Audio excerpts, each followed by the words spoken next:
Um, then the interesting thing, when we got to Seymour Johnson Field, this is when I first got there from Boca Raton. And when were you at first at Seymour Johnson chronologically? Still 43, obviously. Oh yeah, still 43. Yeah, it's about August. It's about August of 43. Okay. And we got called in. This is a wonderful story. We got called in with the tank office. All of our squadron. We were in Squadron B in one barracks. And we all got called in before Lieutenant Stewart, who was from Philadelphia, he's a fine officer, and said, "Gentlemen, we have something to tell you, and we want you to consider this very seriously. By the direction of the Army Air Corps, we're going to integrate your unit. When you go back to the barracks, there are going to be 4 black candidates there."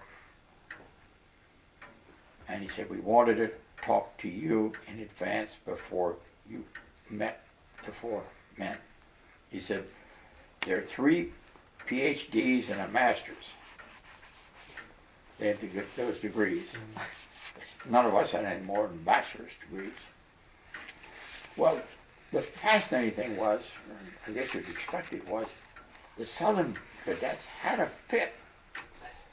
Louisiana, Mississippi, South Carolina, not so much North Carolina because we were there, Florida.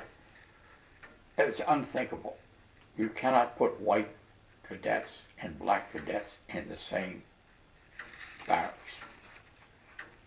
And the lieutenant very patiently explained, "Well, that's exactly what we're going to do. And we appreciate your views, and we want you to let you express yourself. This is what we're going to do." So much mumbling and grumbling from the Southerners, it didn't bother me. It didn't bother any of the Northerners, really. So we go back to the barracks, and we meet these 4 men, and they're 4 top-notch men. The 3 PhDs were engineers, good men, a little older than we were, but thoroughly good men. The 4th one was a cadet named Dewberry, and he was 6'4" and had been a choreographer on Broadway. And he had a marvelous sense of humor and a great bearing. So we got to know them, to like them. So we took turns in our flight. I guess there were 3 flights. And we took rotating officers among ourselves. And so I had my turn as a flight lieutenant. Of course, you take your flight wherever you were going, marching, you were singing, and the usual things you see military.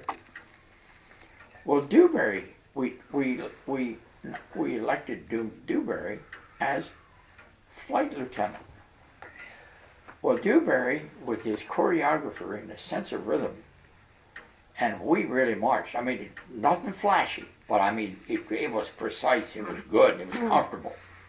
So we're marching to mess one day for lunch, and a squad car stops, and a general gets out and says, "Cadet, halt that flight." Dewberry halts us, properly salutes, and the general says, "Don't you know you're in North Carolina, and no black man can lead a white unit in this state?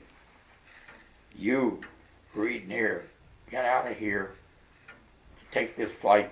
You, Dewberry, get back in the ranks." Reed Neer, I remember his name, salutes the general. Of course, we're still all at attention. We start off. Well, man, by the time we got to the mess hall, that's the maddest bunch of group I've ever seen. So we couldn't eat. We were so mad.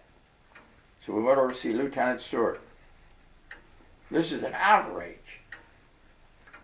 And Lieutenant Stewart explains that North Carolina had a law on its books that no white unit could be led by a black military. So the general, unfortunately, was correct. The wonderful thing was, everybody was so mad. Guess who was the maddest? The guys from Mississippi, Alabama, and Florida, the ones who didn't want to be. So it was a good education on that.